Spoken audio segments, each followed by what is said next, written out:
Doctor Sudhanshu Trivedi, Bhau Torsekar, Kapil Mishra, Amitabh Agnihotri, आनंद Ranganathan, Shantanu Gupta, Vishnu Shankar Jain, major गौरव आर्या, मीनाक्षी जैन और 100 से अधिक वक्ता एक ही विशाल मंच पर होंगे। इस नवंबर में गुलाबी शहर जयपुर विचारों की अग्नि से एक बार फिर जाग उठेगा। The Jaipur dialogues annual summit 2025 का यह महाआयोजन लौट रहा है, पहले से कहीं अधिक शक्तिशाली और भव्य। ये वह मंच है जहां सत्य और सम्मिलन होता है। 3 दिन तक राष्ट्रीय सुरक्षा से लेकर सांस्कृतिक पुनर्जागरण तक हर विषय पर बेबाक और निर्भीक चर्चा की।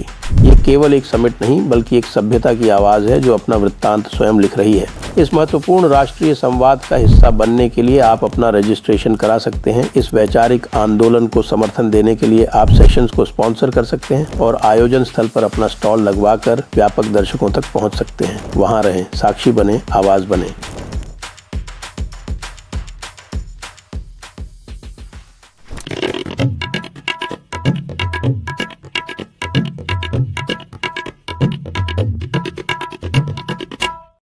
नमस्ते, आप सभी का स्वागत है आज के इस कार्यक्रम में। हमारे साथ जुड़ गए हैं भाऊ तोरसेकर जी और ओंकार चौधरी जी। आप सभी से अनुरोध है कृपया चैनल को सब्सक्राइब करें, वीडियो को लाइक करें। और आज 26 तारीख हो गई, अब केवल 11 दिन बचे हैं दी जयपुर डायलॉग्स 2025 एनुअल समिट के। और आपको भाऊ भी वहाँ मिलेंगे और ओंकार जी भी वहाँ मिलेंगे। आप लोग जो भी जिन्होंने भी रजिस्ट्रेशन नहीं कराया, क्योंकि अब तो रजिस्ट्रेशन का तो अब स्कोप भी नहीं बचा है, तो उनके लिए समाचार है कि मेन स्टेज पे जितने भी कार्यक्रम होंगे वो सारे के सारे लाइव टेलीकास्ट किए जाएंगे। तो अवश्य आप लोग जो है उस समय उसका आनंद लें। तो आरंभ करते हैं आज का कार्यक्रम। हम भाऊ, बिहार के चुनाव जो है वो काफ़ी जोर शोर से अब चल पड़े हैं और वहाँ पर नामांकन इत्यादि पूरे हो गए, विड्रॉल भी पूरे हो गए और कैंपेन भी चालू हो गई है। लेकिन कैंपेन में हमको राहुल गांधी नहीं दिख रहे हैं, ऐसा क्या हुआ? वो उनका जितना ये था, जिम्मेदारी थी, उन्होंने पूरी कर ली है ना। जो सब उधर केओस करना था वो करके वो निकल गए। मुझे एक बढ़िया कहानी याद आती है, आज बहुत दिनों के बाद एक कहानी सुनाऊंगा। एक राजा था, वो बहुत बूढ़ा हो चुका था और उसको कोई बच्चा संतान वगैरह नहीं थी। तो जो उसकी दरबारी का मतलब क्या होता है, इकोसिस्टम होती है, वो चिंता में थी कभी आगे चलकर क्या होगा, क्योंकि राजा होगा तो इकोसिस्टम के लिए सिक्योरिटी होती है ना। तो वो सब इकोसिस्टम यानी दरबारी जाकर बोले, महाराज आगे चलकर क्या होगा, राज कौन चलाएगा, राजा कौन होगा? तो बोला चिंता मत करो, कल हमारे किले के जो गेट खुलते हैं, सुबह पहला इंसान अंदर आएगा उसको पकड़ के लेके आओ। तो एक भिखारी था, वो बहुत जल्दी किले में आता था और मौके की जगह पकड़कर बैठता था। तो वो सुबह पहले आ गए, उसको पकड़ के लाए। बोले महाराज आपने बोला था, वो पकड़ के लाए। बोले क्या कपड़े हैं, क्या बाल है, जरा इसको साफ सुथरा करके बाल वाल काट करके लाओ। तो लाए, उसको सामने हाजिर कर दिए। बोले हाँ, ये आगे चलकर मेरी मौत होने के बाद ये राज करेगा। तो आहिस्ते आहिस्ते राजा बूढ़ा होकर मर जाता है और ये राजा हो जाता है। तो पूरी इकोसिस्टम वहां आकर खड़ी हो जाती है कि भाई आप बोलिए, आपके ऑर्डर पर चलेगा तो कैसे चलेगा, क्या करना है? बोले क्या करना है?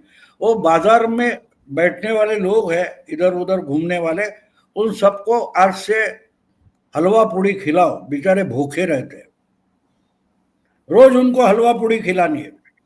अब 8-10 दिन जाते, वो हलवा पूड़ी खा के भी लोग तंग आ जाते। बोले क्या रोज हलवा पूड़ी खाएंगे? तो ये हलवा पूड़ी वाला देखा नहीं तो लोग भाग जाते। तो ये फिर इकोसिस्टम क्या करे भाई अभी? तो बोली कोई बात नहीं, छोले पूरी खिलाना शुरू करो। तो 8-15 दिन के बाद छोले पूरी शुरू हो जाती है, फिर और कुछ शुरू हो जाता है, पराठा शुरू हो जाता है। ऐसे होते होते खजाना खाली हो रहा है। तो दरबारी इकोसिस्टम आकर बोलते हैं महाराज लोग तो ये हो चुका है, खजाना खाली हो रहा है। ओ उसकी चिंता मत करो, राजा मैं हूँ,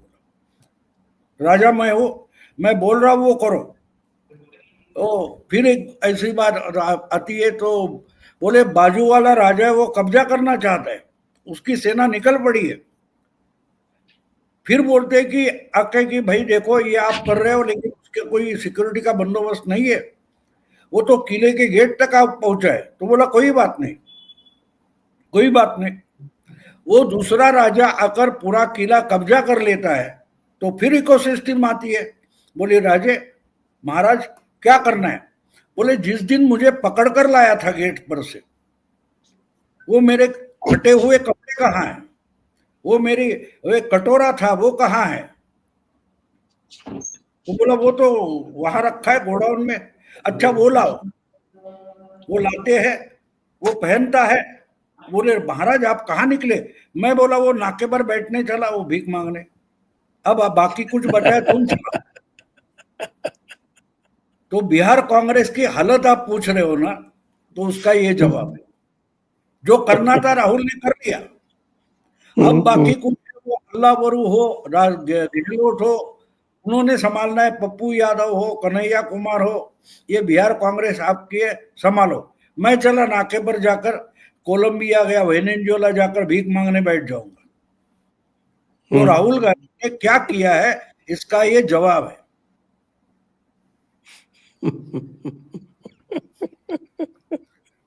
तो वो कैसे दिखाई आज? अब देखो गाली खाने के लिए गहलोत वगैरह वहां मिलेंगे आपको, राहुल गांधी गाली खाने के लिए कहा है? वो अपना कटोरा और फटे हुए कपड़े लेकर निकल गए। तो ये देखो मजाक नहीं है, कांग्रेस की क्या हालत है ये इस एक कहानी में आ जाती है। क्यों कांग्रेस की बुरी हालत क्यों है, ये इस कहानी का आशय वो है। जिसको कोई जिम्मेदारी अनुभव कुछ भी नहीं है, लेकिन उसको राजा बना दो, क्योंकि वहां वही तो महाराजा ने अपॉइंट किया हुआ वारिस है, तो वो पार्टी चलाएगा। और पार्टी चलाते क्या हालत हो जाती है वो इस कहानी में आया। बहुत 40-50 साल कभी कहीं सुनी थी कहानी, लेकिन मुझे अब वो कहानी याद आ रही है कि वो कहानी नहीं वो इतिहास होता है, उसमें भविष्य होता है। अब पॉलिटिकल साइंस में ऐसी कहानियां कोई सिखाता नहीं है, तो बेचारे संपादक वगैरह है, पॉलिटिकल एनालिस्ट है का ये आशुतोष हो या अंजुम हो, बेचारे कैसे समझेंगे कि कांग्रेस का क्या हो रहा है? अब उनको तो भेज दिया उधर, ये पनौती इधर नहीं चाहिए तो उनको अमेरिका भेज दिया है। नहीं तो ये पनौती रोज रोज आरती करेंगे और कांग्रेस और डूब जाएंगी। तो कांग्रेस को बचाने के लिए ये सब यूट्यूबर वगैरह उनको उधर भेज दिया अमेरिका में 1 महीने से, वो एग्जिट पोल के दिन वापस आ जाएंगे। एग्जिट पोल हाँ यानी अमेरिका से उनको एग्जिट कर देंगे, चलो अभी निकलो।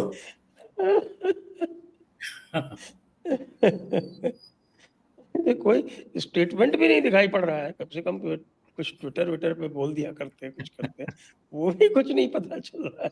नहीं वो जोर शोर से चल रहा है, बीच बीच में थोड़ा बोलते गलती हो गई है, लेकिन ठीक है संभाल लिया है। अब उस दिन मैंने ओमकार के पॉडकास्ट में वही तो बोल दिया कि बोले प्रेस कॉन्फ्रेंस दे ली, मैंने पूरी देखी, मैं उनकी बॉडी लैंग्वेज पढ़ना चाहता था। गहलोत जिस तरीके से बोल रहे थे तो उन्होंने आने वाला समय कैसा होगा वो बता दिया कि महाराष्ट्र जैसा नहीं होना चाहिए बोला, उसका मतलब महाराष्ट्र जैसा हो गया है। तुम्हारा मुख्यमंत्री हमारा मुख्यमंत्री ये करते करते करते बेचारे गहलोत तो खटाखट उप मुख्यमंत्री पद बांटने लगे। कुछ सहा नहीं है उसको भी कर दिया, बोले और 4-6 हो जाएंगे। मुझे लगता था कि पत्रकारों को पूछेंगे कि तुमको किसी को होना है मुख्यमंत्री, चलो हाथ उठाओ तुमको भी कर देते। जो देना ही नहीं है उसका मतलब खटाखट होता है। तो तेजस्वी को भी मुख्यमंत्री कर दिया है, साहनी को ही उप मुख्यमंत्री कर दिया है। तो बिहार का मामला पूरा हो गया है, उसमें कोई सिर्फ इंतजार करना है कि आंकड़ा 150 से ऊपर कहां जाता है एनडीए का, 200 तक जाता है या 160-70 करके रुकता है।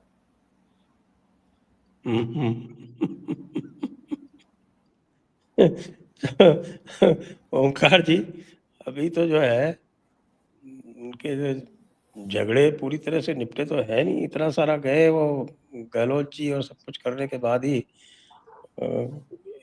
आरजेडी का तो एक भी नॉमिनेशन वापस नहीं हुआ, कांग्रेस का ही एक वापस लेना पड़ा। बाकी अभी फ्रेंडली फाइट चालू है 10 स्थानों पर। 3 महीने से सर्वे कराए जा रहे थे कांग्रेस की तरफ से, और 3 महीने के सर्वे का नतीजा ये था कि जरा ये पता करो कि किस जिले में कौन सी मजबूत सीट है जो हम आरजेडी से ले सकते हैं, हड़प सकते हैं, ताकि उस पर जीत हासिल कर सकें। वो सब कवायद करके भेजी गई थी एक सूची, और उस पर लड़ाई झगड़े शुरू भी हुए, लेकिन हुआ वही जो लालू ने और तेजस्वी ने चाहा। ये तो जिस समय ये सब समस्याओं का समाधान करना था, मलेशिया निकल गए, फिर लैटिन अमेरिका के 3 देशों की यात्रा पर निकल गए। 2-3 दिन तक तो कैमरों पर दिखाई दिए कि हाँ कुछ कुछ कर रहे हैं, लेकिन फिर 12 दिन गायब रहे, कैमरों पर भी नहीं आए। कहाँ थे, कहाँ नहीं थे, ससुराल में थे या कहाँ थे, कुछ कह नहीं सकते। और उसके बाद जब आए तो फिर चंडीगढ़ दलित राजनीति, फिर रायबरेली वाल्मीकि राजनीति, फिर असम चले गए, एक सिंगर की डेथ हो गई थी। और जब नॉमिनेशन का आखिरी दिन बचा था पहले चरण का, तब अशोक गहलोत वगैरह इनको बुला करके इनसे मंथन हुआ। जब तक वो पटना पहुंचे और तेजस्वी यादव और लालू यादव से मुलाकात की, क्या आगे क्या करना, अब आगे क्या करना है, तब तक बहुत देर हो चुकी थी। और जो आप एक सीट की बात कर रहे हैं, 2 सीटें हैं ऐसी जो इनकी सीटिंग वाली थी और इनके दावेदारी वाली थी, वो दोनों ही इनको गंवानी पड़ी, लूज लूज कर गए उन दोनों सीटों को। और केवल सीटें नहीं साहब, जो प्रभारी बना करके भेजे थे कृष्णा हल्लावरू, वो भी शहीद हो गए, उनको भी बीच में हटाना पड़ा। फॉर्मली तो नहीं हटाया वैसे वो, लेकिन वापस नहीं जा रहे हैं शायद। हटा दिया, अविनाश पांडे को वहां पर प्रभारी बना करके भेज दिया गया है। अविनाश अविनाश पांडे की तो बड़ी भारी उपलब्धियां हैं।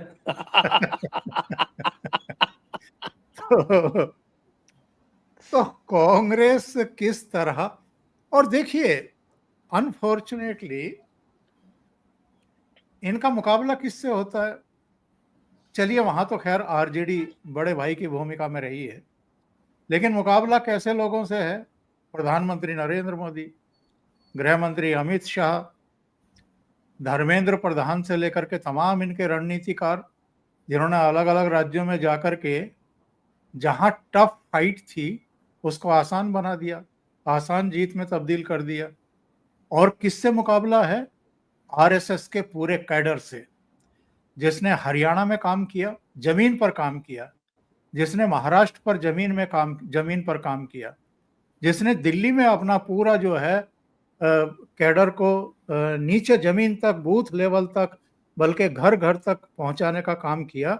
और जो कमियां खामियां रहती हैं, जो लोगों की थोड़ी बहुत नाराजगियां होती हैं या एक्सप्रेशंस होते हैं, उनको जान करके ऊपर तक पहुंचाना, उनके अनुसार फिर संकल्प पत्र बनाना, सारी नीतियां निर्धारित करना। और बिहार में भी आरएसएस का पूरा कैडर लगा हुआ है, भाऊ जानते हैं बहुत अच्छे तरीके से। तो इन लोगों से मुकाबला है। और आप क्या कर रहे थे? जिस समय आपकी वहां जरूरत नहीं थी, उस समय आप गाड़ी पर टंग करके और 16 दिन जाया कर रहे थे। किस बेल्ट में आप गए? जिस बेल्ट में आपको जाने की जरूरत ही नहीं थी, वो तो आपके साथ ही हैं। आपको उस बेल्ट में जाना चाहिए था जो आपके साथ पूरी तरीके से नहीं है। जो लोग आपके साथ ही हैं, वहां जाने की आपको क्या जरूरत थी? और उसमें भी आपने ऐसे ऐसे कर्म कांड कर दिए, ऐसे ऐसे बयान दे दिए कि लालू यादव का परिवार जो है वो नाराज होकर के घर बैठ गया।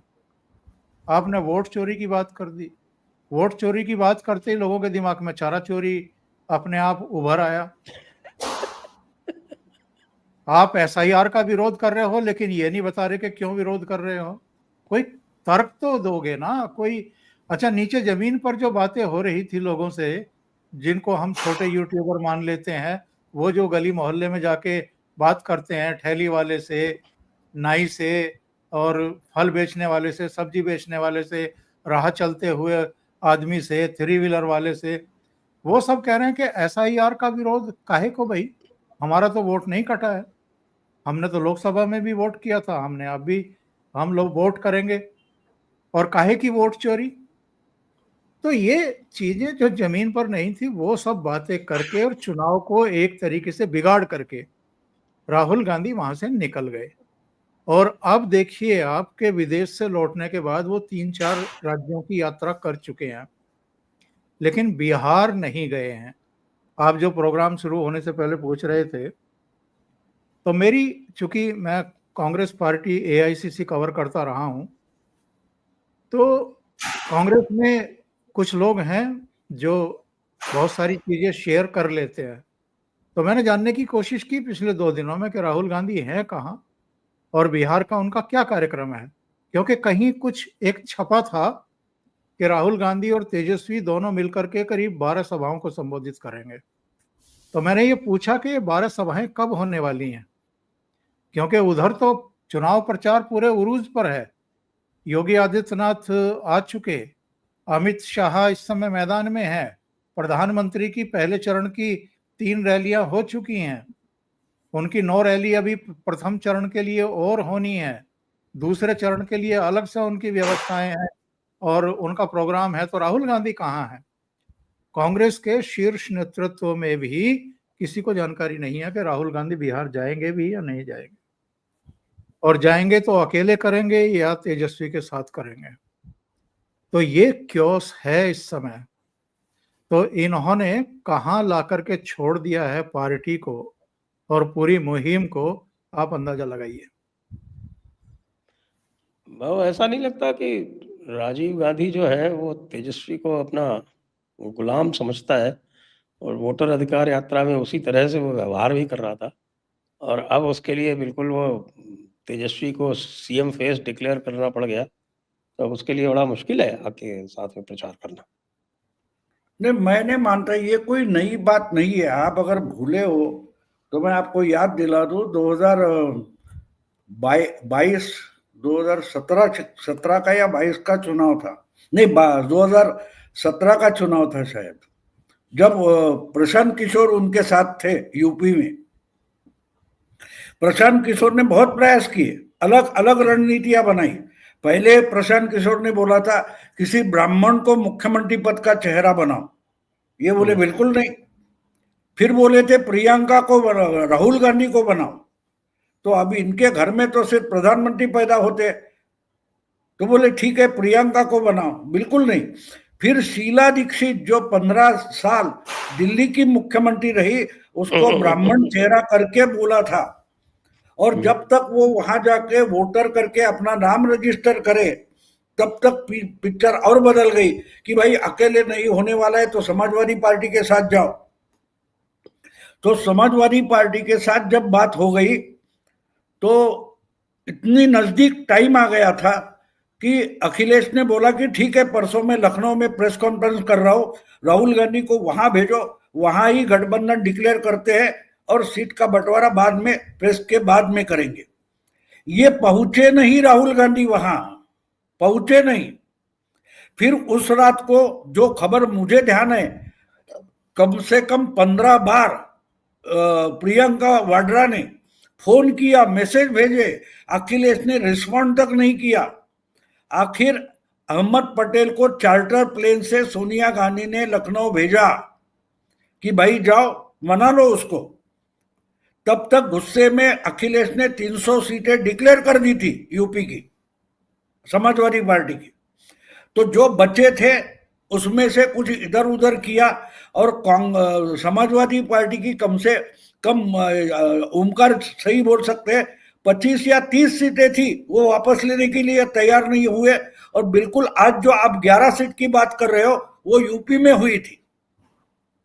ये मैं इसलिए बोल रहा हूं कि राहुल गांधी ने हार्वर्ड यूनिवर्सिटी से मास्टर ऑफ मिसमैनेजमेंट किया है, how to mismanage the things.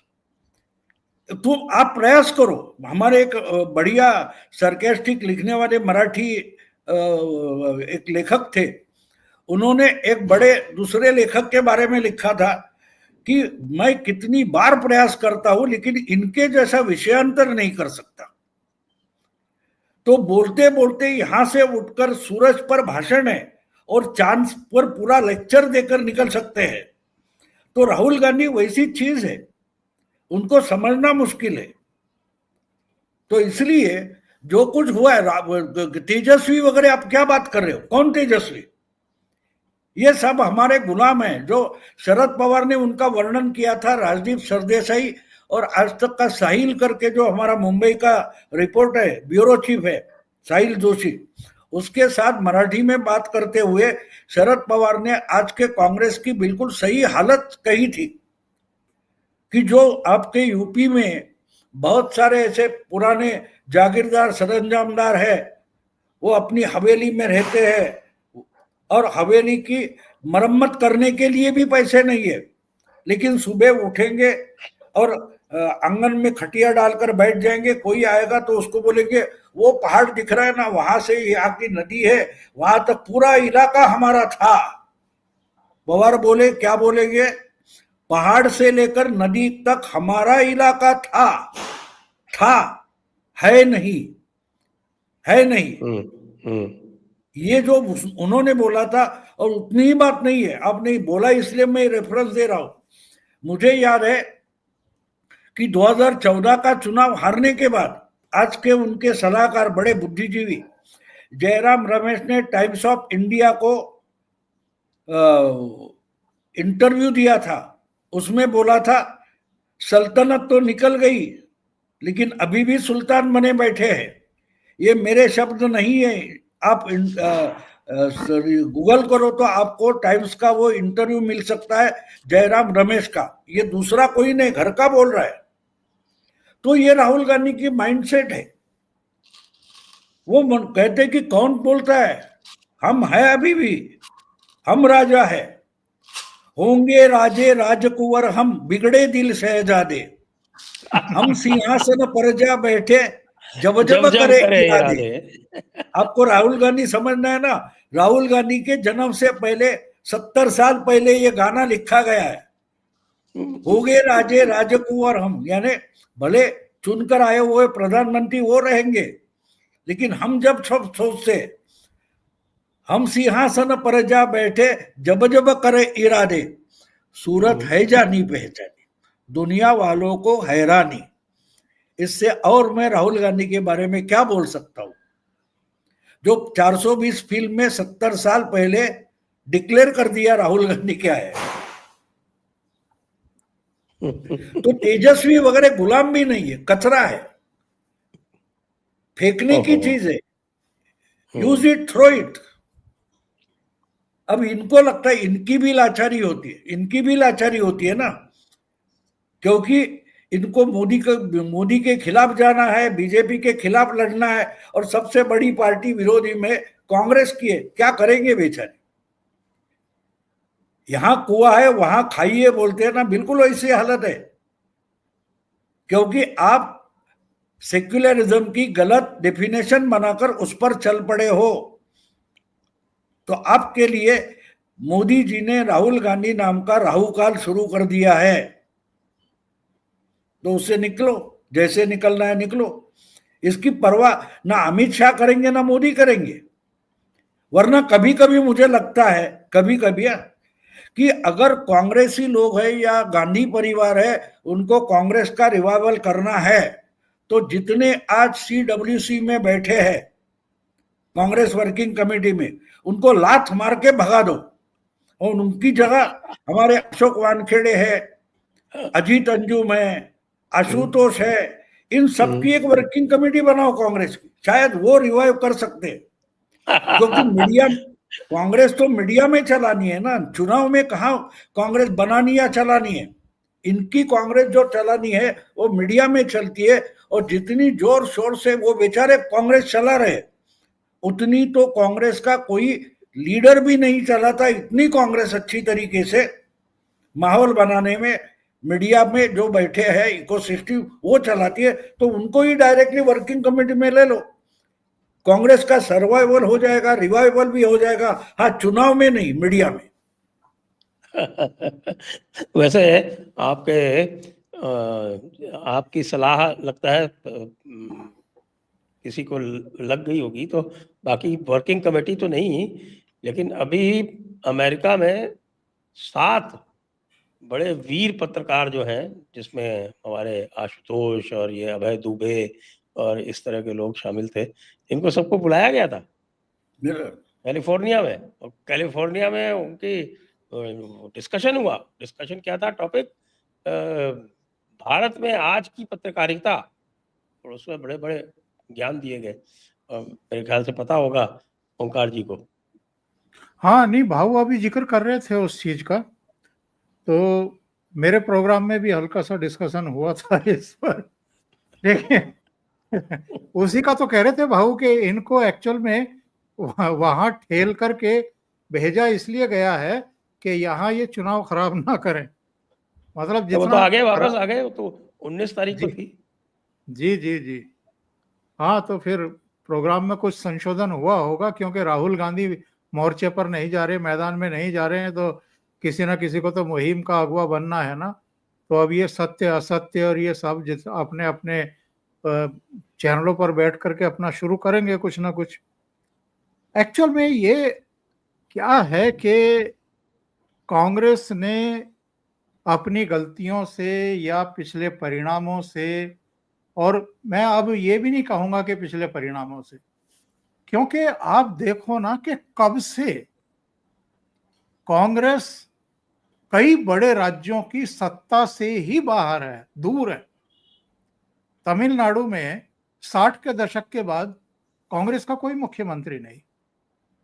पश्चिम बंगाल में मेरे विचार से सिद्धार्थ शंकर रे के बाद कोई मुख्यमंत्री नहीं। और इसी तरीके से उत्तर प्रदेश में नारायण दत्त तिवारी के बाद कोई मुख्यमंत्री नहीं। बिहार में जगन्नाथ मिश्रा के बाद कोई मुख्यमंत्री नहीं। तब तो नरेंद्र मोदी नहीं थे पिक्चर में, तो नरेंद्र मोदी को गालियां क्यों दे रहे हो? अपने आप को गालियां दो। कौन सी कमियां रही हैं कि एक एक करके आप सारे राज्यों से साफ होते जा रहे हो? और बाकी राज्यों का उल्लेख क्या करें? बिहार का ही देख लीजिए, बिहार को कैसे चौपट किया है राहुल गांधी ने।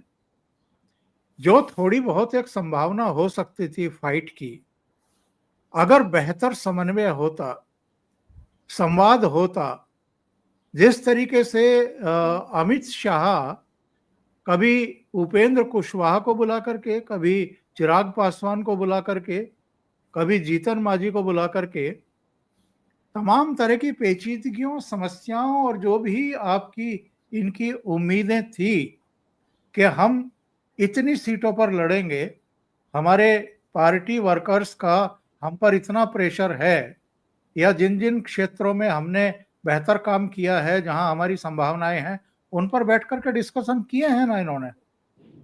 तो वहां डिस्कशन करने के लिए, गंभीरता से इनकी बात सुनने के लिए एक आदमी है, अमित शाह नाम है उसका, और दूसरे लोग हैं, दूसरे स्तर पर भी हैं। एक पूरा तंत्र विकसित करना होता है, यानी विधानसभा क्षेत्रों में भी, जिलों में भी, संसदीय क्षेत्र में भी, उसके तहत कितनी विधानसभाएं आ रही हैं, वहां पर भी एक तंत्र विकसित करना होता है। जिला स्तर पर और प्रदेश स्तर पर तो पूरा मैकेनिज्म होता ही है। क्या कांग्रेस पार्टी या कांग्रेस का नेतृत्व, जो मीडिया में तो बहुत बकैती करता है, मीडिया में तो तमाम तरह के रंगीन कार्टून भी और रोजाना छेड़छाड़ करके एआई जनरेटेड वीडियो भी, जो बहुत ही भद्दे किस्म के और निचले स्तर के, और डर्टी पॉलिटिक्स का इससे और निचले स्तर का कोई मतलब स्तर हो नहीं सकता, लेवल हो नहीं सकता। इस तरह के चीजों में तो आप दिमाग खपा रहे हैं। लेकिन एक्चुअल में भारतीय जनता पार्टी और उसका पूरा तंत्र और उसके सहयोगी दल भी कितनी मेहनत करते हैं और किस तरीके से हाई लेवल का उनका श्रम होता है जिसको वो साध्य में तब्दील करते हैं। मैंने एक बार शायद आपके प्रोग्राम में ही बताया था, हमारे मित्र हैं बड़े पुराने, विश्वनाथ प्रताप सिंह के करीबी थे। मैं जिन दिनों दैनिक जागरण में था मेरठ में, तो उन दिनों वो एमएलसी हुआ करते थे, आजकल राज्यसभा के मेंबर हैं भारतीय जनता पार्टी से। तो बड़े सालों के बाद मेरठ में एक कार्यक्रम में उनसे मुलाकात हुई, साथ साथ बैठे हुए थे, बल्कि वो देख करके मेरे पास ही आ गए। तो मैंने उनसे पूछा कि भारतीय जनता पार्टी में कैसी गुजर रही है, यहाँ मन लगा कि नहीं लगा? तो उन्होंने पता है छूटते ही क्या कहा? उन्होंने कहा कि यार ये दौड़ाते बहुत हैं, मेहनत बहुत कराते हैं, मतलब परिवार के लिए, रिश्तेदारों के लिए समय नहीं बचता है, इतनी मेहनत कराते हैं। और पता है उनकी उम्र इस समय 70 से ज्यादा है।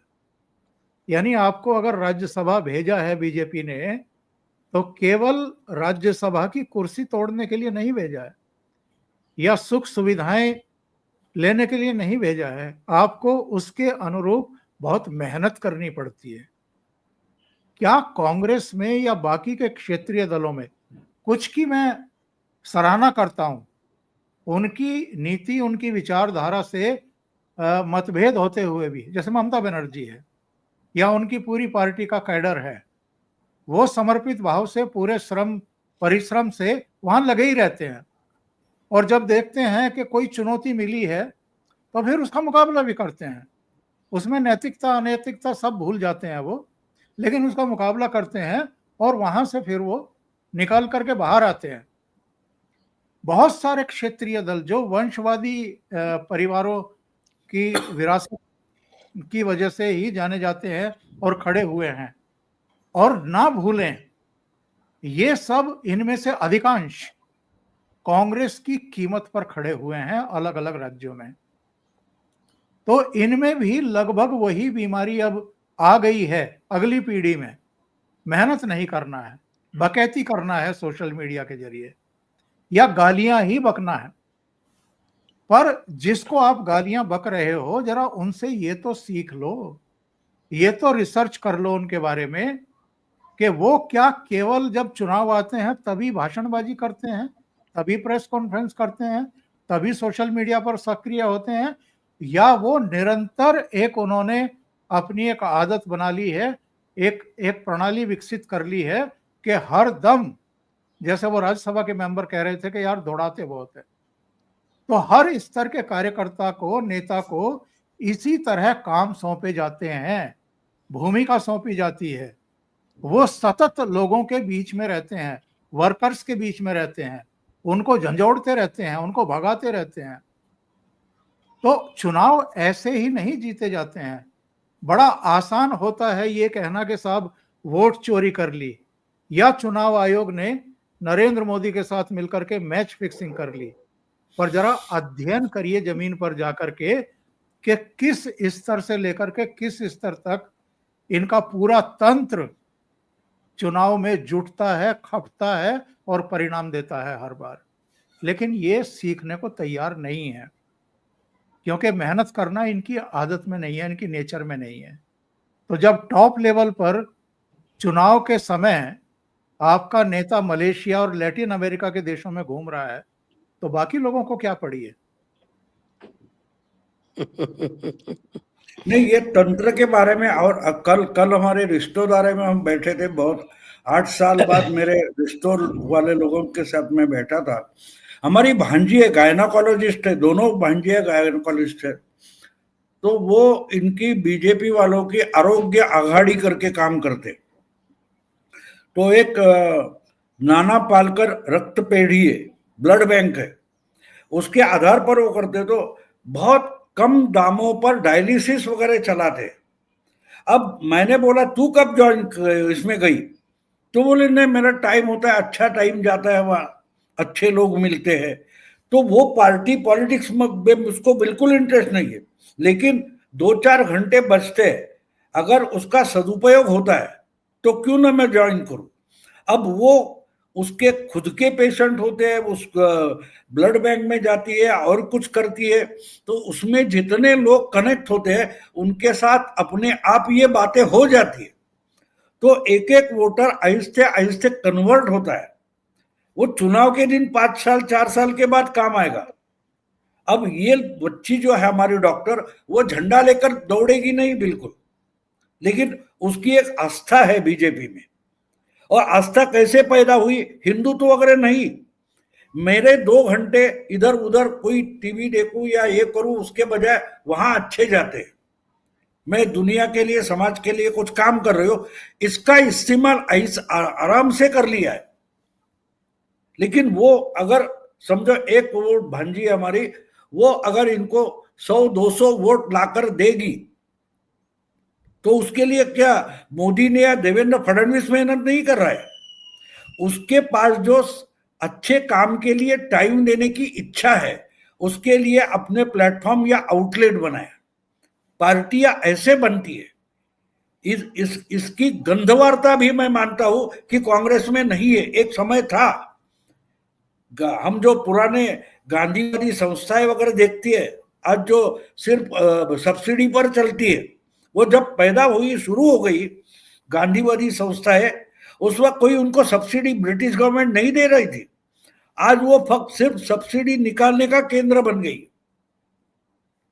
तो वो जो कांग्रेस के ऑर्गेनाइजेशन का ब्रॉड बेस था, वो आज बीजेपी ने इख्तियार किया है। इसका इनको पता तक नहीं है। इनको लगता है बीजेपी यानी मोदी या अमित शाह या मोहन भागवत। नो, हजारों लोग अपनी जगह काम कर रहे हैं और अपने लिए काम कर रहे हैं, ना बीजेपी के लिए ना आरएसएस के लिए। वो अपने सेटिस्फेक्शन के लिए काम कर रहे हैं। और मेरा सेटिस्फेक्शन है, इसके लिए मुझे जो काम करना है, इसके लिए बीजेपी के पास प्लेटफॉर्म है। मैं आपको और एक पुरानी बात बोल दूं, जब मैं मार्मिक में संपादक था, बाला साहब के साथ कांटेक्ट होता था, तो एक बार हमारी चर्चा ऐसी, पार्टी कैसे बनती है, ऑर्गेनाइजेशन कैसे बनता है, आंदोलन हिंसक क्यों होता है, वगैरह वगैरह हम बातें कर रहे थे। तो उन्होंने मुझे समझाया कि देख, मेरी पार्टी समाजवादियों की नहीं है कि सब शिविर शिविर बुलाऊंगा और अभ्यास वर्ग होगा, या जैसे आरएसएस का चलता है वैसा नहीं है। बोले 12-13 साल के बाद जो बच्चा जवान हो जाता है, उसको मस्ती आ जाती है, तो उसको लगता है कहीं तो कहीं पत्थर मार दो। यानी जो बच्चा जवान किशोरावस्था में होता है, वो कुछ ना कुछ डिफाई करना चाहता है, तो पत्थर मारने का प्रोग्राम सिर्फ शिवसेना के पास है। वो अपने आप मेरे पास आ जाता है। तो शिवसैनिक कैसे बनता है, ये बाला साहब की ये जो डेफिनेशन है, वो आपको अजीब लगेगी, लेकिन उनको जो गुस्सा आता है, वो गुस्सा चैनलाइज करना जरूरी है। और इसीलिए शिवसेना के पास पहले 10 साल कोई मुख्यालय नहीं था, लेकिन मुंबई के गली कुचे में शिवसेना की शाखा थी। वो शिवसेना मुंबई ठाणे में फैली। अब ये जिनको पता, ये तो गांधी ने क्या किया था, अरे तुम टीचर हो तो अच्छा बच्चों को अच्छा सिखाओ, पढ़ाओ, अच्छा अगली जनरेशन अच्छी होनी चाहिए, उनके सदिच्छा का इस्तेमाल किया था। ये सदिच्छा भूल गए। आपकी गलती दिखाई, को राजन्ना कोई था कर्नाटक का, उसकी मिनिस्ट्री निकाल ली। यानी तेरे पास दिमाग है, इसको धक्के मारकर बाहर निकालो। इस ढंग से ये संगठन बनाते। तो आपको ये समझना चाहिए कि ये ज्यादा से ज्यादा बिगाड़ते हैं। आप बनाओ, मैं बिगाड़ूंगा। हम बच्चे थे तब हमारे मुंबई में चाल में दिवाली आती तो रंगोली बनाते थे ना, बहनें हो या माँ हो, तो उस पर एक लकड़ी का पाट होता है, वो रखते थे। क्यों? इधर उधर दौड़ते और रंगोली खराब ना हो जाए, तो वो बनाएंगे, हम बिगड़ेंगे। तो वो राहुल गांधी वैसा बछड़ा है, कहाँ घूमेगा कहाँ दौड़ेगा पता नहीं, बनी बनाई रंगोली है, उसका सत्यानाश कर देगा। तो वही तो बिहार में जाकर किया है। लालू रंगोली बना रहा है, अच्छा राबड़ी देवी को भी कलर डालने को बोलो, मैं बाद में आता हूं और उसका सत्यानाश कर देता हूं। तो वो कर दिया। भाव में भाऊ और मैं एक एक मैंने मुझे लगता है शायद मैंने ओमकार के पॉडकास्ट में एक उदाहरण दिया था कि लोहा लोहार की भट्टी में जब आप लोहा डालते हो तो लाल लाल हो जाता है, और लाल लाल होने के बाद उस पर हथौड़ा मारना है। तो वोट चोर वगैरह कुछ पलायन या रोजगार इस पर सब किया, लोहा गर्म किया और डाल दिया पानी में, निकल गए कोलंबिया।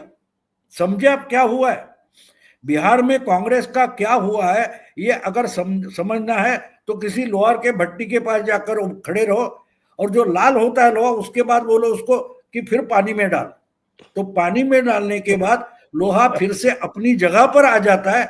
बस राहुल गांधी वो काम करते हैं, दूसरे को बोलेगे भट्टी जलाओ, लोहा गर्म करो, और उठाएंगे और पानी के कटोरे में डाल देंगे। एक बात पूछनी थी भाऊ आपसे। अभी महाराष्ट्र में बता रहे हैं कि साहब कोई 2 लाख राशन कार्ड जो है वो कैंसिल कर दिए गए। कल मैं देख रहा था, किरीट सोमैया आके प्रेस कॉन्फ्रेंस भी कर रहा था। लेकिन इस पे जो है वो शिवसेना तो चिंतित होगी, लेकिन ममता जो है इससे बहुत ज्यादा चिंतित है। क्यों भाई? बिल्कुल, ये हर तरीके से चल रहा है। राशन कार्ड बोगस बनाया जाता है, फिर राशन कार्ड के आधार पर ये बनेगा। ओमकार कौन है? हाँ, भाऊ का कोई फ्रेंड है। भाऊ कौन है? दीक्षित का कोई फ्रेंड है। और दीक्षित कौन है? पता नहीं। तो ये बोगस डॉक्यूमेंटेशन कैसे होता है? पहले तो आपका रेशन कार्ड बनेगा, 100, 150, 200 रुपए उधर दिया तो राशन कार्ड बन गया। राशन कार्ड के आधार पर आधार कार्ड बन गया। आधार कार्ड के आधार पर और कुछ हो जाता है, फिर उसका जीरो बैलेंस अकाउंट होगा। तो ये जो चलता है ना, वो बेसिकली ढूंढ निकाला है कि इस दुकान में कितने राशन कार्ड है, वो कहाँ है। ढूंढो, एक एक घर जाके इस राशन कार्ड पर जो पता है कितने आदमी है, कितना सामान आता है, वो ढूंढ लो, उस पर काम शुरू हो गया। तो अपने आप बाहर आ जाते हैं ना, बाहर आ जाते हैं। और दूसरी बात समझ लो, मैं आज कल परसों मैंने एक वीडियो बना दिया है कि मैंने आपके ही चैनल पर शायद 2 महीने पहले बोला था कि चिकन नेक का गेंडा नेक हो जाएगा। तो वो प्रक्रिया शुरू हुई है। मैंने आपको बोला था, याद है कि ये इधर राजस्थान, पंजाब पर सब मिलिट्री तैनात की गई है, लेकिन जब युद्धाभ्यास जो ऑपरेशन टिस्टा या कुछ चल रहा था वो आसान नहीं है। तो जो खबर मेरे पास आई है वो चिकन नेक जो है कुछ चंदागढ़ या ऐसा कुछ है, वो कुछ 25 किलोमीटर का इलाका जोड़ लिया है। ऐसी खबर है, पक्की खबर नहीं है, लेकिन ये खबर मेरे सुनने में आई है कि जो चिकन नेक है वो 22 किलोमीटर था, वो शायद कुछ 50 किलोमीटर 55 किलोमीटर तक चौड़ा किया गया है। लेकिन अभी उस पर चर्चा नहीं होनी चाहिए, इसलिए ऑपरेशन सर क्रीक या ऑपरेशन सिंदूर 2 वगैरह चर्चा जोर शोर से चल रही। अभी तो बगराम त्रिशूल पर चल रहा है। चर्चा बगराम पर चर्चा चल रही है, लेकिन कोई भी चिकन नेक पर नहीं बोल रहा है। तो शायद 1 महीने बाद राफेल कितने गिरे उस पर 1-2 महीने के बाद खुलासा हुआ ना। तो चिकन नेक का गेंडा नेक हो गया, इस पर खबरें शायद हम जनवरी में वगैरह सुनेंगे। लेकिन ये हो रहा है, कुछ 40-25 चौकियां बांग्लादेश की कब्जा की गई है। और चाइना को बांग्लादेश का जनरल बार बार पूछ रहा था कि तुम्हारे सैटेलाइट से देखो कुछ गड़बड़ है क्या, क्योंकि हमारे बॉर्डर से खबरें आ रही है। तो चाइना बोल रहा था कि ऐसा कुछ सैटेलाइट में नहीं दिखाई दे रहा। तो उसका कारण ये था, चाइना का जो क्या बोलते हैं उसको सैटेलाइट है, वो भी हैक किया गया है। ये खबरें हवा में है, अभी मैं इसका कोई कंफर्मेशन सबूत नहीं दे पाऊंगा, लेकिन जो मेरे पास खबरें हैं मैं बोल रहा हूं। और इसलिए दुनिया में इसका क्या बवाल वगैरह खड़ा नहीं हुआ है, और वो खड़ा ना हो इसलिए बगराम पर बवाल खड़ा किया जा रहा है, सर क्रीक पर बवाल खड़ा किया जा रहा है, ताकि चिकन नेक पर किसका ध्यान ना हो। ये तरीका होता है। मोदी पार्टी चलाए या देश चलाए, उनका तरीका एक ही होता है, पहले आपका ध्यान भटकाओ और जो करना है कर लो। तो जो अब ये जो है, ये राहुल गांधी के राहुल गांधी 100 इकट्ठा करो तो भी ये पता नहीं चलेगा उनको। तो SIR की एक्सरसाइज अब बंगाल में शुरू होने वाली है ओंकार जी, और करीब ममता तो करीब पहले तो कह रही थी कि साहब यहाँ दंगे हो जाएंगे, लेकिन जब ये अभी आरंभ करने के निर्देश जारी हुए तो कुछ बोल नहीं रही है, क्या बात है? देखिए, ममता बनर्जी को बहुत अच्छे तरीके से पता है, जिनको वो संबोधित करने के लिए इस तरह की धमकियां दे रही थी, उतना काम उन्होंने कर लिया। अब जब ये प्रक्रिया शुरू होगी, उन्हीं के अधिकारियों के जरिए, उन्हीं के तंत्र के जरिए होगी, जो चुनाव आयोग के मातहत काम करता है। नियम, कायदे, कानून, संविधान सब कुछ बड़ा स्पष्ट है, और अगर इसमें उन्होंने बाधा बनने की कोशिश की तो इससे सुनहरा मौका नहीं होगा केंद्र सरकार के पास कि पिछले सारे पाप धो लिए जाएं। यानी जितने आरोप लगे कि भाई 356 का या 355 का उपयोग नहीं कर रही है सरकार, इतनी हिंसा के बावजूद, इतनी अराजकता के बावजूद, इतनी बड़ी बड़ी बातें करके लोगों को उकसाने और भड़काने के बावजूद, तो इस बार केंद्र सरकार मन बनाए बैठा है कि अगर इन्होंने SIR का विरोध किया, उसमें बाधा बनने की कोशिश की, तो निश्चित रूप से ये कदम लिया जाएगा। और ये बात बंगाल की यूनिट भी बीजेपी की कह चुकी है। शुभेंदु अधिकारी का मीडिया में, वो सोशल मीडिया पर वीडियो पड़ा है कि जब तक यहाँ राष्ट्रपति शासन नहीं लगेगा, तब तक निष्पक्ष और तटस्थ चुनाव हो ही नहीं सकते, क्योंकि पूरे तंत्र पर ममता बनर्जी का कब्जा है। चुनाव आयोग चाहे जितनी सख्ती कर ले, लेकिन तंत्र चूंकि ममता बनर्जी के लिए काम करता है, तो वहां पर स्वतंत्र तरीके से चुनाव नहीं हो सकते। और शुभेंदु अधिकारी ने यह भी कहा था कि राष्ट्रपति शासन में ही इस बार चुनाव कराए जाएं। तो ये मौका होगा इस बार, इसलिए वो चुप्पी साध करके बैठेगी। जो उनको कहना था, जहां तक मैसेज देना था, वो दे चुकी। इसके आगे मुझे लगता नहीं कुछ करेंगी, और करेंगी तो जैसा मैंने कहा है, ये सुनहरी मौका होगा केंद्र के पास। राष्ट्रपति शासन इम्पोज करो और उसके बाद जो है चुनाव कराओ। जी भाऊ। नहीं, बिल्कुल, आपको याद होगा तो जो उपराष्ट्रपति का चुनाव हुआ था, वो जिस ढंग से जीत लिया, आपने मुझे पूछा था कि पॉलिटिकल ब्राह्मणों से शब्द आपने कहां से निकाला, आपने मुझे पूछा था, तो मैंने वही बोला था, वो पॉलिटिकल ब्राह्मणों इसलिए था कि अगर मिड कोर्स उपराष्ट्रपति जैसा घटनात्मक पद भी, अगर संवैधानिक पद भी मोदी माइनॉरिटी गवर्नमेंट होकर बदल सकते हैं, तो राष्ट्रपति शासन का रास्ता वहां से खुल गया, क्योंकि ये इतनी आसान बात नहीं है। हर विपक्ष के दल के अपने अपने MP है, उन पर उन दलों का आज भरोसा नहीं है। और इसलिए मैं मानता हूं कि ये होगा, और इसमें मेरे मन में कोई शक नहीं है। हाँ, एक बात है और आपको बोल दूं, मैं इससे चिकन नेक के बारे में आपको जयपुर आने के बाद ज्यादा बताऊंगा।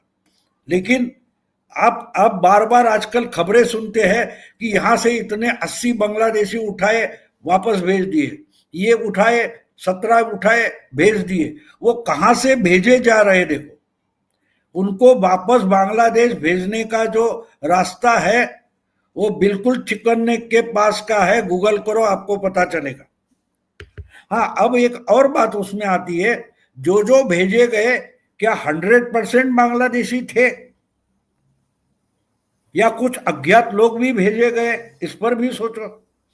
तो अगर इसमें कुछ खबरें तो पुलिस ममता के पास है, ममता को वहां के पुलिस कुछ तो बताते होंगे। तो ममता अगर टोन डाउन हुई है, तो उनके पास भी कुछ खबरें पहुंच रही है।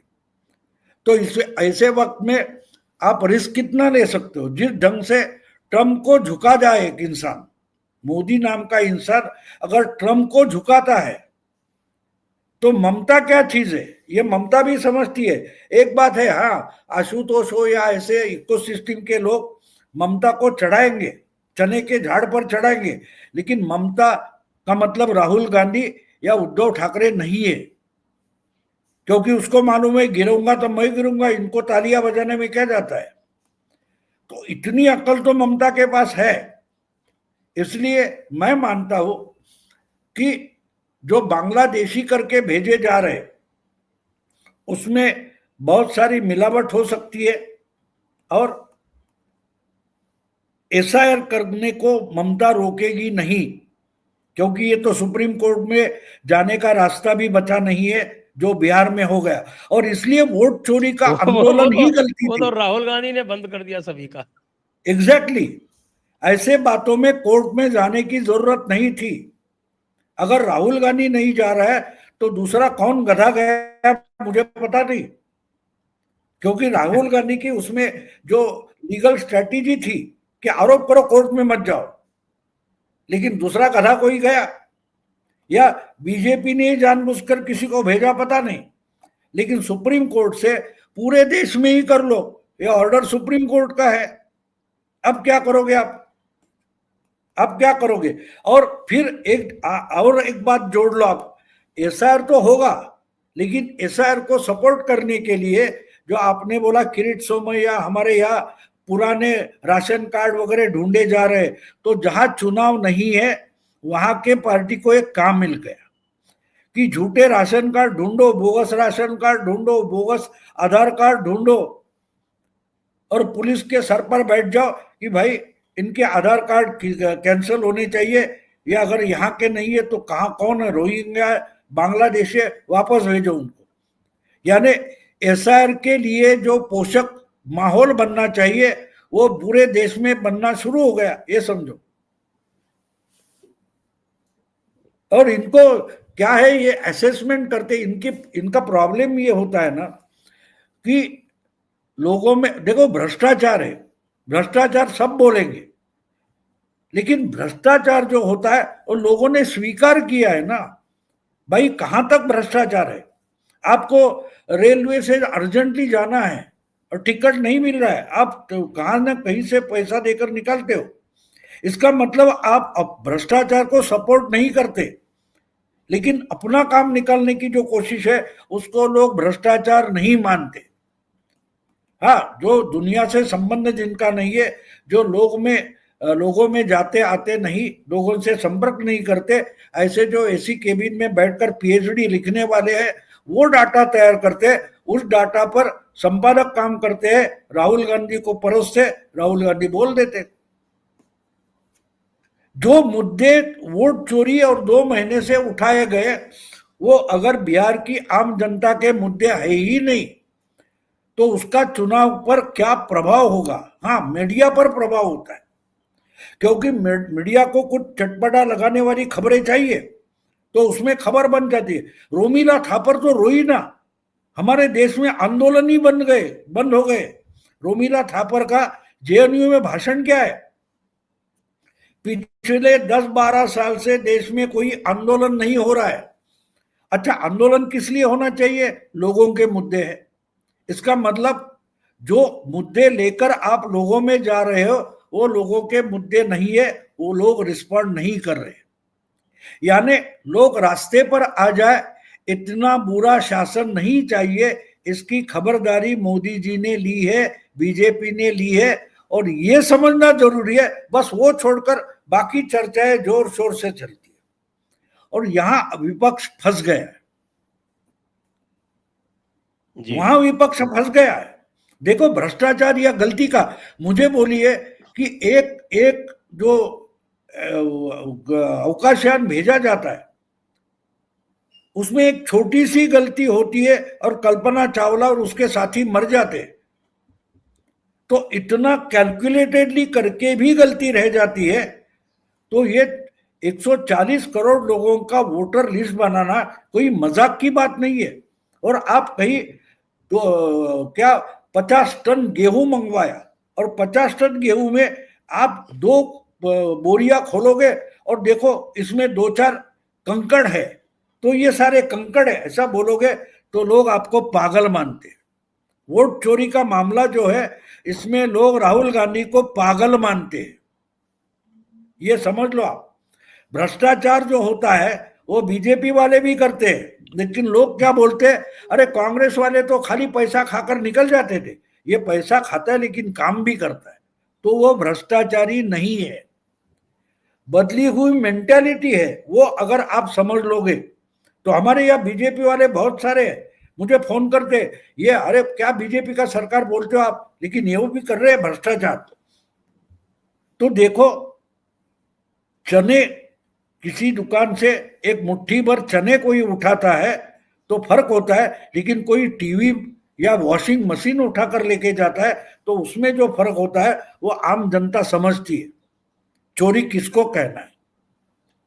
तो इसके बारे में जो पढ़े लिखे ज्यादा होते हैं, चर्चा करते हैं, पेपर्स लिखते हैं, रिसर्च करते हैं, उनको इसका यानी कल एक्सपीरियंस से गया हो, वो उस पर नहीं बोलूंगा क्योंकि रिश्तेदार गाली देंगे, आपको मिलूंगा तो बोलूंगा कि जो पढ़े लिखे होते हैं वो कहाँ गलत होते हैं, उसका कल जीता जागता अनुभव मैंने लिया है।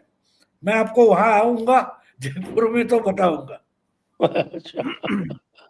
एक्चुअल में ये वो लोग हैं, कल ऑस्ट्रेलिया पर भारत ने 9 विकेट से जीत दर्ज की है, ये वो लोग हैं जो ये पूछते हैं कि ये 1 विकेट क्यों गिरा। हाँ बिल्कुल सही बात है। नहीं, अरे मोदी में इतनी जादू है तो एक बॉल भी फेस किए बगैर भी जीतना चाहिए, नहीं तो क्या है मोदी में, टीम को तो मैदान में उतरना पड़ा ना, इसका मतलब मोदी में कुछ दम नहीं। तो ये चलता रहे, वो देखो अपने ही अपने काल्पनिक विश्व में मशगूल रहते हैं तो रहने दो उनको, उनको डिस्टर्ब मत करो, उनको डिस्टर्ब मत करो। तो आइए आज की चर्चा को अभी यहीं पर विराम देते हैं। सभी दर्शकों को बहुत बहुत धन्यवाद, भाऊ को, ओंकार जी को भी बहुत बहुत धन्यवाद। जय हिंद, जय भारत, वंदे मातरम। वंदे मातरम।